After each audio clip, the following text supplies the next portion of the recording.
అమిత్ షా గారు, నడ్డా గారు, మోడీ గారు మాట్లాడుకొని జగన్ గారికి ఫోన్ చేయడం జరిగింది. కూటమిలో భాగంగా ఉన్నారు. కూటమి ఆంధ్రప్రదేశ్‌లో ప్రభుత్వంలో ఉంది. ప్రభుత్వంలో భాగస్వామ్యంగా ఉన్నటువంటి వీళ్ళని ఆపాల్సింది పోయి, ప్రతిపక్షంలో ఉన్నటువంటి జగన్ గారికి ఫోన్ చేసి ఆపాల్సినంత ఇదెందుకొచ్చింది? అంటే ఇప్పుడు జగన్ గారికి సపోర్ట్ చేసినట్టా? లేదంటే కూటమిలో ఉన్నటువంటి భాగస్వామ్యాలకి ఏమన్నా ఇబ్బంది కలుగుతున్నటువంటి పరిస్థితా? దాన్ని పాలిటిక్స్ అంటారు. హ్మ్. బాబు గారిని చీపో అనలేరు, హ్మ్. జగన్మోహన్ రెడ్డి గారిని వదులుకోలేరు. హ్మ్. ఇది పాలిటిక్స్ అండి. ఓకే. అందుకని ఏంటంటే హ్మ్. చంద్రబాబు నాయుడు నోటికి వచ్చిన అడ్డమైన వాగుడల్లా వాగేశాడు. హ్మ్. ఇప్పుడు ఆయన మళ్ళీ రివర్స్ వచ్చి కాదండి అనేసి కనుక అంటే హ్మ్. ఆయన తప్పులోని చేసినట్టు అవుద్ది, వీళ్ళ పరువు కూడా పోద్ది. హ్మ్. మీదంతా ఇదే గ్యాంగ్ అని చెప్పి జనాలు అంటారుగా. హ్మ్. జగన్మోహన్ రెడ్డి అయితే ఏంటంటే కొంచెం సాఫ్ట్గా పోయేవాడు కాబట్టి, చంద్రబాబు నాయుడు లాగా అడ్డమైన వాగుడు వాగేవాడు కాదు కాబట్టి, హ్మ్. పవన్ కళ్యాణ్ లాగా మాట్లాడేవాడు కాదు కాబట్టి, హ్మ్. షర్మిల లాగా మాట్లాడేవాడు కాదు కాబట్టి, హ్మ్. బుద్ధా వెంకన్న లాగా మాట్లాడేవాడు కాదు కాబట్టి, ఓకే.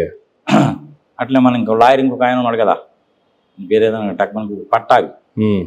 ఇలాంటి వాడు కాదు కాబట్టి కొంచెం సాఫ్ట్గానే ఉంటాడు కదా, చెప్పేదో వెనకే చెప్తే పోద్ది. ఓకే. అంతే, ఇది సింపుల్. హ్మ్. ఎవరికి ఎప్పుడు ఎలా చెప్పాలనేది వాళ్ళకి బాగా తెలుసు. ఓకే. వాళ్ళ ముగ్గురు కూర్చొని మాట్లాడకుండా, హ్మ్. కంక్లూజన్కి రాకుండా జగన్మోహన్ రెడ్డికి ఫోన్ చేశాడు. ఓకే. 2 నిమిషాలు హ్మ్. శాంతి భద్రతలకి విఘాతం కలుగుతుంది లేదు అంటే అన్నారేమో, కానీ మీ సంగతి ఏందో మాకు తెలుసుగా, ప్రస్తుతానికి పోస్ట్పోన్ చేసుకో, తర్వాత ఉందాం. హ్మ్. ఎంతసేపు పట్టింది నీకు? ఇది 1 నిమిషం కూడా పట్టదు, అంతేగా. అయిపోయింది. హ్మ్. అంతే. ఓకే. వాళ్ళ మాటకి గౌరవం ఇవ్వాలిగా. హ్మ్.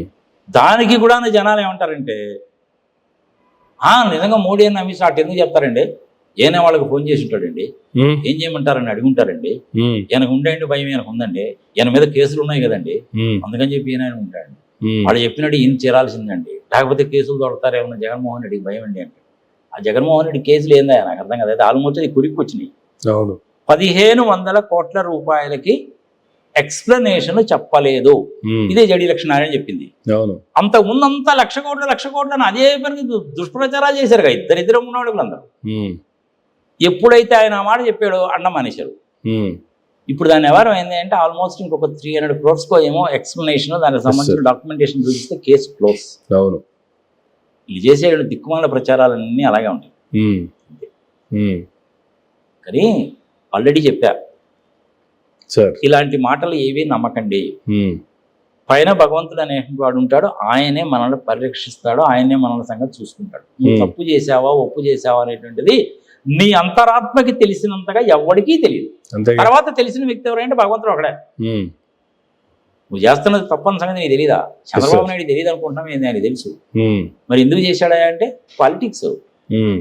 అసలు జగన్మోహన్ రెడ్డిని నీకు ఎదుర్కోవడం చేత కాకపోతే ఈ లడ్డేవారం ఎందుకు తీసుకొస్తావు స్వామి? నీ ఇంక వేరే మార్గాలు లేవా? వచ్చిన ఉన్నాయిగా.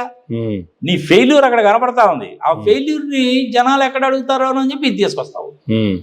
ఆ వైజాగ్ స్టీల్ ప్లాంట్కి సంబంధించి దాని గురించి అడుగుతారేమోనని ఇది తీసుకొస్తావు. హ్మ్. నేను లడ్డు వ్యవహారం తీసుకొచ్చా, అబ్బు అసలు ప్రపంచంలో బ్రహ్మాండంగా పోతాను. ఏమైంది చివరికి? ఆయన పోయి ఆయనే తీసుకున్నాడు. 10,000 వాళ్ళనుకుంటే తుస్సుమడింది అది.